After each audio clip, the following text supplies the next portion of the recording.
حدیث پاک میں آتا ہے اگر تم اللہ پر توکل کرو جیسا کہ توکل کرنے کا حق ہے، اللہ تمہیں ایسے روزی دے گا جیسے پرندوں کو روزی دیتا ہے۔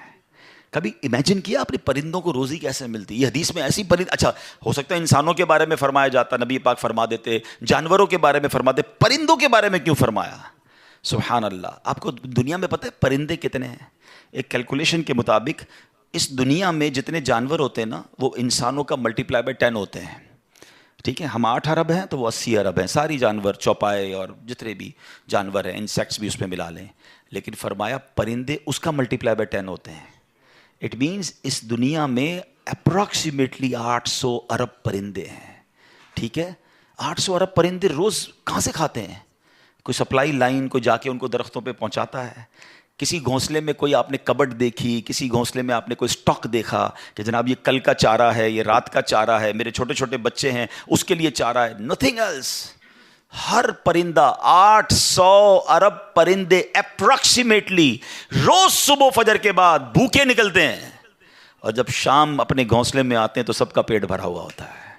سب کو کون کھلا رہا ہے؟ کوئی تو ہے جو نظام ہستی چلا رہا ہے، میرا خدا ہے۔ ایمان لاؤ نا، توکل کرو۔ جب پرندوں کو 800 ارب پرندوں کو روزی دے سکتا ہے، ارے میں اور آپ اشرف المخلوقات ہیں، میں ٹینشن ہی نہیں ختم ہو رہی کال کرو تھی نو ہے، سال بعد کیا ہوگا، بچی کی شادی کیسے ہوگی، میرے کاروبار کا کیا ہوگا، ارے مارکیٹ ڈاؤن ہو رہی ہے، ڈالر اوپر ڈالر نیچے، اسی ٹینشن میں مر گئے۔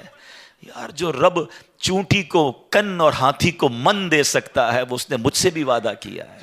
سیکھو نا حضرت ابراہیم سے، کاش یہ توکل نصیب ہو جائے۔ تھوڑی ایج اور بڑھتی ہے، آپ نے ایک بار ایک بڑا کمال کا منظر دیکھا کہ ایک بندے کو سمندر میں اس کی ہلاکت ہو گئی، سمندر میں وہ ڈوب کے مر گیا، مچھلیوں نے کھایا اس کی باڈی کو، تھوڑی دیر بعد اس کی لاش سمندر کے کنارے پہ آئی، تو پھر جانوروں نے کھایا، اس کے بعد دیکھا کہ پرندے آئے، پرندوں نے بھی اس کی باڈی سے کھایا۔ آپ کے ذہن میں خیال آیا کہ یا اللہ یہ بندے کو قیامت کے دن تو کیسے اٹھائے گا؟ ایمان تو تھا مگر اس کی باڈی کے اجزاء تو 3 الگ الگ مخلوقات کھا گئیں، اور قیامت کے دن یہ واپس کھڑا ہونا ہے اس نے۔ تو سبحان اللہ، آپ نے اللہ سے کہا وَإِذْ قَالَ إِبْرَاهِيمُ۔ پھر یہ دیکھیں حضرت ابراہیم کا یہ واقعہ بھی قرآن میں موجود، 3 پارے میں سورہ بقرہ۔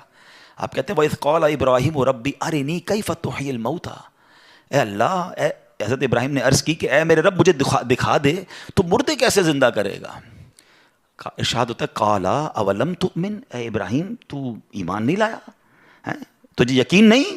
قَالَ بَلَىٰ وَلَكِنْ لِيَطْمَئِنَّ قَلْبِي، اے اللہ ایمان لایا ہوں، مجھے یقین ہے مگر میں ذرا دل سے دیکھنا چاہتا ہوں اور قرار آ جائے، میں عین الیقین چاہتا ہوں، میں اس کو مزید دیکھنا چاہتا ہوں۔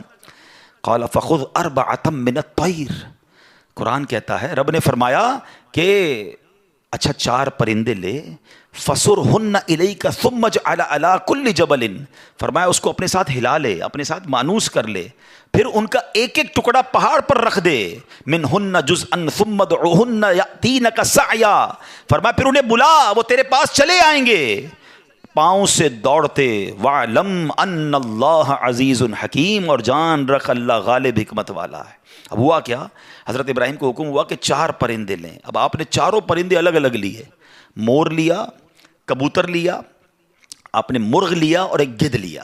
ان 4 کو اپنے ساتھ تھوڑا ٹائم رکھا تاکہ وہ آپ سے انسیت پالے، تاکہ 4 کے بارے میں کنفرم بھی ہو جائے کہ یہی 4 ہے، کوئی اور مکس نہ ہو جائے۔ اس کے بعد آپ نے 4 کو ذبح کیا، 4 کا قیمہ بنایا اور 4 کا قیمہ مکس کر دیا، 4 کا الگ الگ نہیں، 4 کا ٹوٹل مکس کر دیا، اور اس کے چھوٹے چھوٹے پیس سمجھ لیں 4 پہاڑ پر رکھ دیے، الگ الگ پہاڑوں پر، اور 4 کی جو چہرے تھے یعنی ان کی کھوپڑیاں تھیں وہ اپنے پاس رکھی، اس کا قیمہ نہیں بنایا، یعنی ان کے سر آپ کے پاس ہیں 4 پرندے کے، 4 کا مکس قیمہ ہو چکا ہے، اور 4 الگ الگ پہاڑ پر رکھ دیے۔ قرآن نے کیا کہا تو انہیں پکارو ہیں۔ اب یہ بھی ذرا میں آگے آ کے بتاؤں گا اس ایک خوبصورت آیت کے اس جز سے کیا سیکھنے کو مل رہا ہے۔ قرآن نے کیا کہا کہ انہیں پکارو، تو آپ نے کہا یا ایھا الدیک، اے مرغ، یا ایتھا الحمامہ، اے کبوتر، یا ایھا النسر، اے گدھ، یا ایھا الطاؤس، اے مور۔ آپ کی پکار پر وہ 4 پرندے جو ہیں ان کا قیمہ اب آسمان پر اڑنا شروع ہوا ہے۔ فکشن، گرافکس ہیں، آج کل اینیمیشن کا دور ہے، کمپیوٹر پر جناب لوگ بہت ساری چیزیں بنا لیتے ہیں۔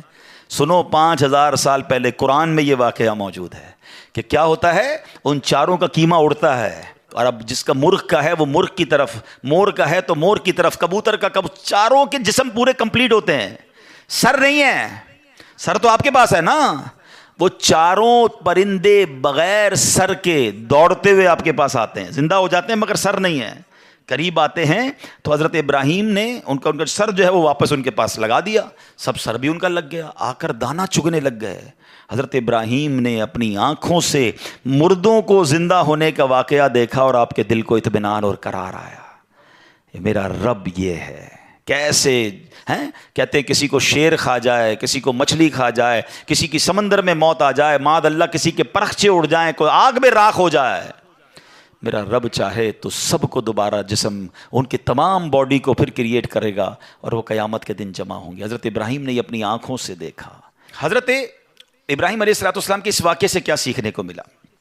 پہلی بات، میرے رب کی قدرت کیسی ہے، ان اللہ علی کل شیء قدیر، ٹھیک ہے۔ دوسری بات، علماء کہتے ہیں، صوفیانہ تفسیر اس کی لکھی گئی کہ 4 پرندے کیوں لیے گئے، کبوتر، مور، گدھ اور چوتھا مرغ۔ فرمایا ان چاروں کی نا ایک بری خصلت ہے، مرغ ہے اس کے اندر شہوت بہت ہے، جو کبوتر ہے اس کو اپنی اڑان پر بڑا ناز ہے، بڑا تکبر ہے، بہت اونچا اڑتا ہے۔ فرمایا گدھ جو ہے اس کا کیا پرابلم ہے، گدھ کے بارے میں فرمایا کہ وہ لالچی بہت ہے۔ اچھا، پھر اس کے بعد ایک اور پرندہ ہے مور، اس کو اپنی خوبصورتی پر بڑا ناز ہے، وہ خوبصورتی کی وجہ سے بڑا پراؤڈ فیل کرتا ہے۔ تو فرمایا یہ 4 بری عادتیں ہیں، اس کو ذبح کر کے یہ پیغام دیا گیا کہ اگر تم بھی اپنی اونچی اڑان، اپنے اونچے مرتبوں، اپنے اونچے مقام کا تکبر چھوڑ دو، اپنی خوبصورتی پر گھمنڈ کرنا چھوڑ دو، ہوس اور شہوت کے بعد اپنے آپ کو بچا لو، لالچ کر کے دنیا کے بال کے پیچھے بیڑا غرق اپنا نہ کرو، اگر ان عادتوں کو ذبح کر دو تو اللہ آج بھی تمہارے دل کو زندہ فرما دے گا۔ ان کو زندہ کیا نا، فرمایا ان عادتوں کو ختم کرو، رب تمہارے دل کو زندہ فرمائے گا اور اس میں نور داخل فرما دے گا۔ اور علماء نے اس کی صوفیانہ تفسیر یہ لکھی۔ اور اب ایک اور عقیدے کی بات بھی، کنفیوژن پھیلانے والے بہت کنفیوژن پھیلاتے ہیں، میں تو قرآن سے آج آپ سے بات کر رہا ہوں نا۔ اللہ نے کیا کہا کہ انہیں پکارو، وہ تو دنیا میں نہیں تھے، پرندے مر چکے تھے، کیما بن چکا ہے، کیما بنے ہوئے پرندوں کو رب کہہ رہا ہے پکارو۔ حضرت ابراہیم نے کیسے پکارا، یا ایھا الدیک، یا ایتھا الحمامہ، آپ کبوتر کو پکار رہے ہیں، آپ گدھ کو پکار رہے ہیں، قرآن کہہ رہا ہے پکارو اور نبی پکار رہے ہیں۔ آج کسی کو نہ جانے یا رسول اللہ سے پرابلم ہو جاتی ہے، کسی کو یا غوث پاک سے یا پرندوں کو پکار رہے، قرآن کہہ رہا ہے، تو اس کا مطلب دنیا سے اگر کوئی چلا بھی جائے تو اس کو پکارنے میں کوئی خدا نہ خواستہ پرابلم نہیں ہے۔ اللہ سمجھ کے تھوڑی پکارتا ہے کوئی، اللہ کے بندے سمجھ کر ہی پکار رہے ہیں نا، اللہ کی مخلوق سمجھ کر پکار رہے ہیں۔